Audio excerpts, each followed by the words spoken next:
আমাদের যারা অভিভাবক তাদের কাছে আমরা আমাদের দাবি দেওয়া উপস্থাপন করতেই পারি, এটা স্বাভাবিক বিষয়। পিতার কাছে যেমন ছেলে সন্তান দাবি দেওয়া করতে পারে, তাই বলে পিতা বলতে পারেন না যে তুই বাড়ি থেকে বের হয়ে যা, এই কথা কখনো শোভা খাবে না। তাহলে সে অনুপযুক্ত পিতা, সে পিতার যোগ্য নহে। তো আমাদের সর্বপ্রথমে আমি বলতে চাই যে আমাদের সবচেয়ে বড় যে অভিভাবক, আমাদের শিক্ষা উপদেষ্টা, প্রাথমিক গণশিক্ষা উপদেষ্টা বিধান রঞ্জন রায় পোদ্দার, উনি আমরা 24 তারিখ কেন্দ্রীয় শহীদ মিনারে আমরা একটি প্রোগ্রাম করেছি 10ম গ্রেডের পক্ষে। তারপরের দিনে উনি সেই সাধারণ শিক্ষকদের উদ্দেশ্যে একটি খারাপ একটি বক্তব্য দিয়েছেন, বিরূপ মন্তব্য করেছেন। কেন এটা করবে কেন? আমরা তো ওনার কাছে ভদ্রভাবে সুন্দর সুশৃঙ্খল ভাবে আমরা দাবি দেওয়া আদায়ের জন্য আমরা দাবি উপস্থাপন করেছি। তো উনি কি ভাষায় বলেছে, আমাদের সুন্দর একটি ভাষায় বলতে পারতো সাধারণ শিক্ষকদের যে আপনারা দাবিটা উপস্থাপন করেছেন, আমি দেখতেছি, আমরা বিবেচনা করতেছি। ভাষা তো আছে, তাই না? ভদ্র মানুষ ভদ্র ভাষায় বলবে, আমাদের সান্ত্বনা দেবে। এখন উনি কি বলছে যে যদি না বুঝে তাহলে আপনারা অন্য পেশায় চলে যান বা অন্যত্র চলে যান। তা বলবে কেন?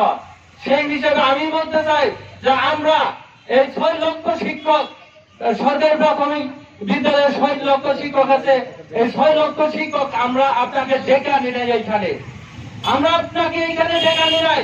আপনি যদি ব্যর্থ হন, আমরা চাইলে যদি আপনার রাগ উঠে যায়, মাথা গরম হয়ে যায়, আপনি দেশ ছেড়ে ভারত চলে যান, আপনি দেশ ছেড়ে ভারত চলে যান। আপনি যেরকম বলতে পারেন যে আপনারা অন্যত্র চলে যান, অন্য পেশায় চলে যান। আমরা বলবো আপনি যদি দিতে না পারেন, আপনি যদি আমাদের দাবি দেওয়া সহ্য না করতে পারেন, আপনি ভারত চলে যান, আপনাকে আমাদের কোনো প্রয়োজন নাই, কোনো দরকার নাই। তো আমি সর্বশেষ বলতে চাই যে আপনি আপনার মতো এই উচ্ছৃঙ্খল ব্যক্তি আমাদের গার্জেন হিসেবে দরকার নাই। আপনি আমাদের এই ডিপার্টমেন্ট থেকে অন্য ডিপার্টমেন্টে চলে যান, অন্য ডিপার্টমেন্টে চলে যান। আমি আপনার পদত্যাগ দাবি করি এবং আমাদের সারা বাংলাদেশের 6 লক্ষ শিক্ষক আপনার পদত্যাগ দাবি করছে। ধন্যবাদ। আসসালামু আলাইকুম। পদত্যাগ দাবিতে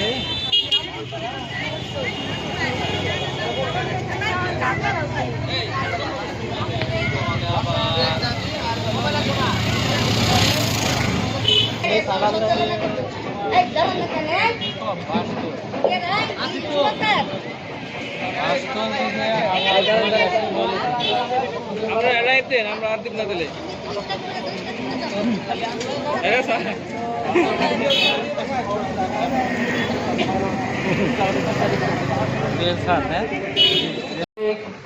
গণশিক্ষা মন্ত্রণালয়ের দায়িত্বে নিয়োজিত মাননীয় উপদেষ্টা মহোদয় প্রাথমিক শিক্ষকদের নিয়ে বিরূপ মন্তব্য করার প্রতিবাদে আজকের এই মানববন্ধন কর্মসূচিতে উপস্থিত সম্মানিত শিক্ষক মন্ডলী, উপস্থিত সাংবাদিক ভাইরা, সকলকে আমার আন্তরিক সালাম জানাচ্ছি।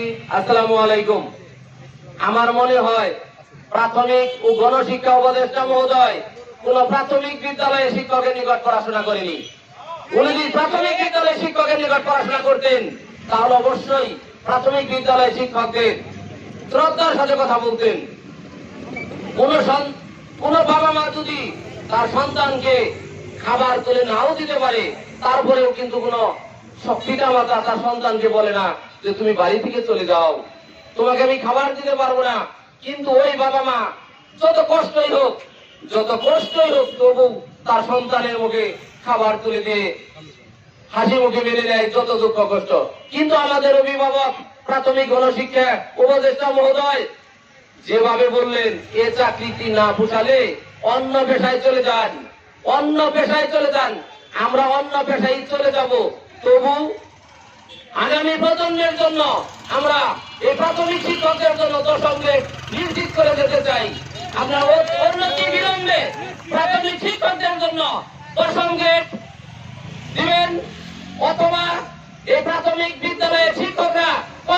অব্যাহতি দিতে বাধ্য হবে। 31 তারিখের পরে যদি আপনার বিভাগ থেকে প্রাথমিক বিদ্যালয় শিক্ষকদের এই দশম গ্রেড দেওয়া না হয়, প্রতিটি প্রাথমিক বিদ্যালয়ে কিন্তু আমরা তালা ঝুলিয়ে দেব, কর্মবিরতি পালন করব। আমাদের প্রাথমিক বিদ্যালয়ের শিক্ষকদের হিংস্র হতে বাধ্য করবেন না। অনতি বিলম্বে আমাদের দশম গ্রেড মেনে নিয়ে প্রাথমিক বিদ্যালয়ের সহকারী শিক্ষকদের এবং শিক্ষার্থীদের লেখাপড়ার সুযোগ সৃষ্টি করে দেবেন। নতুবা এর জন্য এই প্রাথমিক শিক্ষা মহোদয় আপনি কিন্তু দায়ী থাকবেন। তাই আপনাকে বলতে চাই, আমাদের সকল দাবি মেনে নিয়ে অনতি বিলম্বে আপনি যে বক্তব্য দিয়েছেন সেই বক্তব্য প্রত্যাহার করে নেবেন এবং মিডিয়ার সামনে এসে আপনাকে বলতে হবে যে এই বক্তব্য আমি প্রত্যাহার করে নিয়ে নিলাম। নতুবা প্রাথমিক বিদ্যালয়ের শিক্ষকরা কিন্তু আরো জোরদার কর্মসূচি দিতে বাধ্য হবে। সকলকে ধন্যবাদ জানিয়ে আমার বক্তব্য এখানে শেষ করছি।